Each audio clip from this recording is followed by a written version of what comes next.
Yo, buat teman-teman semuanya, khususnya sudah ada di YouTube Solusi Hutang MB ya. Ini banyak tadi yang melaporkan Galbay sudah 1 tahun tapi didatangin DC bolak-balik ya. Jadi bolak-balik didatangin DC, padahal Galbaynya udah 1 tahun. Ada juga yang Galbaynya sudah 6 bulan, ada juga Galbaynya baru 3 bulan gitu ya. Tapi ya tetap aja ya konsepnya ya. Tapi DC yang bolak-balik ini gimana ini Bang? Padahal baru-baru ini juga gitu. Sebelumnya nggak pernah ada sih. Kok bisa DC bolak-balik menjelang akhir tahun yang seperti ini gitu loh. Pasti teman-teman berpikir semuanya ya, ini gimana ini, kayak mana cara menghadapinya dan bagaimana juga ini untuk mengatasi hal-hal yang seperti ini supaya tidak makin menjadi-jadi gitu loh ya. Dan apa yang harus kita lakukan ketika kita berhadapan langsung dengan debt collector. Oke. Ini saya sampaikan juga buat teman-teman semuanya ya, terutama yang mend-DM. Saya tidak munculkan satu persatu tadi pertanyaan Anda, cuman saya bungkus aja menjadi satu. Oke. Ini kita sudah memasuki di bulan Oktober ya. Oktober otomatis bulan 10 ya. Bulan 10 ini sudah berlangsung dan sudah hampir setengah bulan berjalan ya. Berarti tinggal setengah bulan lagi itu untuk menghabiskan bulan 10. Otomatis kita akan masuk kepada 1 November ya. Habis November kita akan masuk ke Desember. Nggak dimanapun itu konsepnya. Tetap menjelang akhir tahun target itu harus tercapai ya. Jadi perjanjian kerjasama antara debt collector dan si pinjol ini sudah ada kesepakatan di awal. Debt collector untuk memperpanjang masa kerja mereka harus mencapai target. Ini sama layaknya seperti marketing. Ketika mereka tidak mencapai target, perusahaan tidak mau menggaji mereka lagi gitu loh. Dan perusahaan akan memutuskan hubungan kerja dengan mereka ya. Makanya berlomba-lombalah pihak dari debt collector ini, baik dari internal maupun eksternal.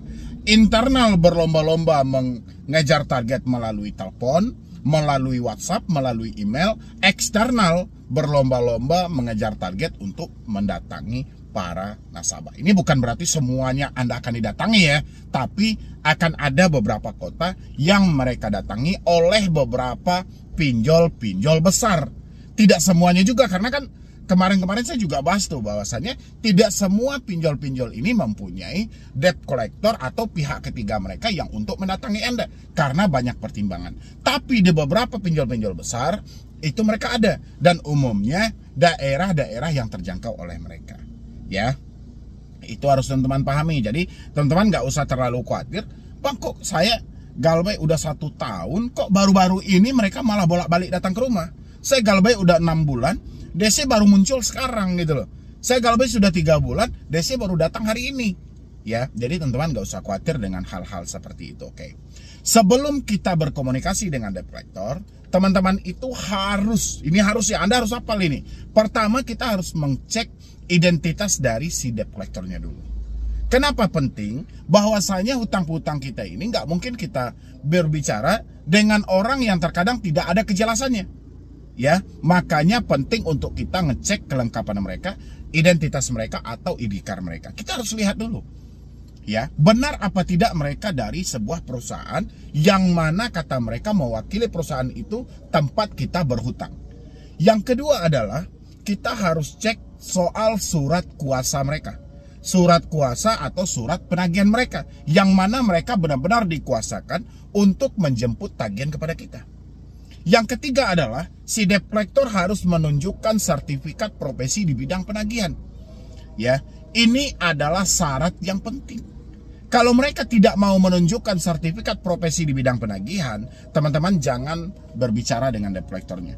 Tahan diri Anda dulu. Jangan pernah berbicara dengan debt collectornya, dan kapan perlu sampaikan sama mereka, mohon maaf Pak, kalau Anda belum bisa menunjukkan hal itu karena ini adalah persyaratan wajib dari otoritas jasa keuangan sesuai dengan aturan dan POJK yang dikeluarkan oleh OJK juga, saya pengen cek itu dulu. Tapi kalau Anda tidak bisa menunjukkannya, ya mohon maaf, Anda silahkan kembali dulu ke perusahaan Anda.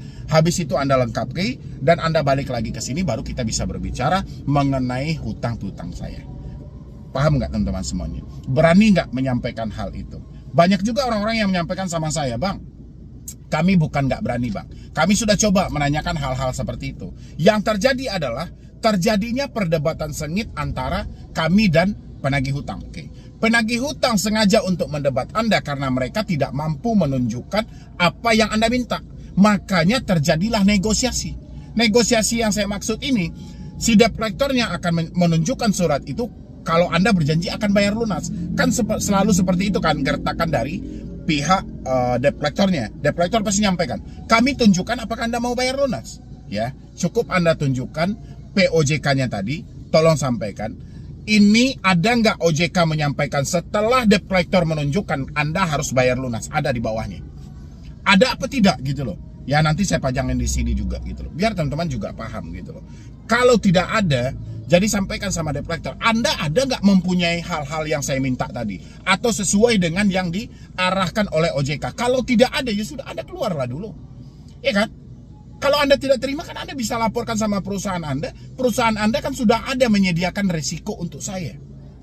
Ya, jadi teman-teman nggak usah khawatir. Walaupun Anda belum ada uang, walaupun Anda belum mampu bayar, belum sanggup bayar, Anda nggak usah khawatir gitu loh. Insya Allah itu akan baik-baik saja. Yang penting Anda harus bertanya hal itu. Karena kebanyakan debt collector, di sebagian orang juga, saya pernah juga mendapat laporan, banyak juga ternyata debt collector ini yang abal-abal. Abal-abal tadi terkadang dia entah iya eksternal, entah iya internal, tapi tidak jelas. Begitu orang-orang menitipkan uang sama debt collectornya, uang itu tidak disetorkan ke aplikasinya. Ya, ada juga saya mendapatkan laporan yang seperti itu. Jadi ketika dia menyampaikan, oh ini uang saya, dia berharap akan berkurang hutang dia yang ada di aplikasi, ternyata tidak. Makanya hati-hati buat teman-teman semuanya. Jadi kalau Anda misalnya tidak ada uang, itu nggak ada masalah. Yang penting kita cek dulu apakah mereka sudah lengkap. Kalau misalnya mereka sudah lengkap, seandainya mereka menunjukkan identitas dia, surat kuasa dia, sertifikat profesi bidang penagihannya, pasti kalau debt collector yang lengkap persyaratannya itu ngomongnya sangat enak loh. Ngomongnya lebih teratur, ngomongnya lebih ke pendekatan gitu loh. Karena mereka untuk mendapatkan sertifikat profesi di bidang penagihan ini, mereka sudah melalui pelatihan, melalui tahap-tahap pengujian gitu loh. Makanya lebih enak berbicara kalau debt collectornya itu sudah lengkap. Itu akan nyambung karena debt collector pasti bisa memecahkan permasalahan di lapangan tanpa perlu melakukan intimidasi. Ya, jadi kalau misalnya mereka sudah lengkap, teman-teman juga belum mampu membayar, duitnya belum ada, Anda bisa membuat tuh kesepakatan dengan pihak debt collectornya. Ya, Anda sampaikan, ya kan, kalau Anda masih mampu bayar. Kalau misalnya Anda tidak mampu bayar lagi, Anda tinggal sampaikan, ya mohon maaf ya, mungkin keterbatasan dari kemampuan saya sudah berupaya, saya sudah berusaha sebisa mungkin ya, tapi apa boleh buat. Memang faktanya saya belum mampu. Dan kalau misalnya perusahaan Anda memberikan toleransi atau perpanjangan sama saya akan usahakan secepatnya. Jangan pernah menjanjikan sesuatu. Usahakan secepatnya. Tapi kalau perusahaan Anda tidak memberikan toleransi sama saya, ya sudah, saya persiapkan diri saya untuk menerima resiko apapun yang diterapkan oleh perusahaan itu sesuai dengan aturan yang berlaku. Jadi teman-teman nggak usah terlalu khawatir. Ya, ketika terjadi juga nantinya kalau teriak-teriak dengan debt collector, dia sengaja keras-keras dan segala macam, jangan lupa untuk direkam dan dokumentasikan. Karena kita penting juga tuh, debt collector yang terkadang suka mengintimidasi, suka mengancam, suka menekan, itu tolong teman-teman ambil buktinya ya. Jangan hanya sebatas cerita aja. Ketika kita sudah mendapatkan buktinya, ada videonya, ada fotonya, ada rekam suaranya, kita bisa melaporkan ke otoritas jasa keuangan ataupun kita bisa melaporkan ke pihak kepolisian karena mereka mengganggu ketenangan kita dan berusaha datang ke rumah untuk melakukan penyerangan terhadap pribadi kita dan membuat kita tidak nyaman. Ya, itu bisa semuanya gitu loh. Yang jelas teman-teman dulu, jangan pernah ketakutan. Ya, jadi begitu cara menghadapi debt collector. Dan teman, nggak usah heran juga, galbay sudah 1 tahun, galbay sudah 6 bulan, galbay sudah 3 bulan, atau galbay 2 tahun, tiba-tiba debt collector datang ke rumah, itu nggak ada masalah, karena data Anda baru sampai kepada debt collector yang baru bekerja dengan pinjol ini.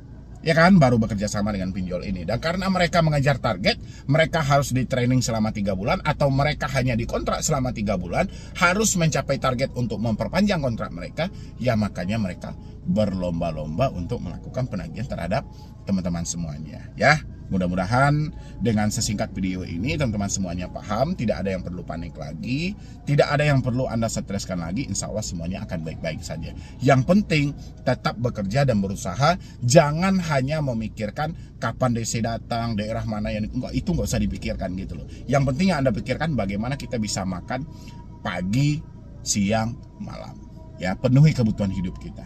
Jadi sisanya nanti pelan-pelan kita memang akan melunasi utang kita juga nanti dinegosiasi kalau duit kita cukup. Kalau duit kita tidak cukup ya sudah, terima saja resikonya. Oke? Jadi sekian dulu dari saya Mendy Brony. Wassalam.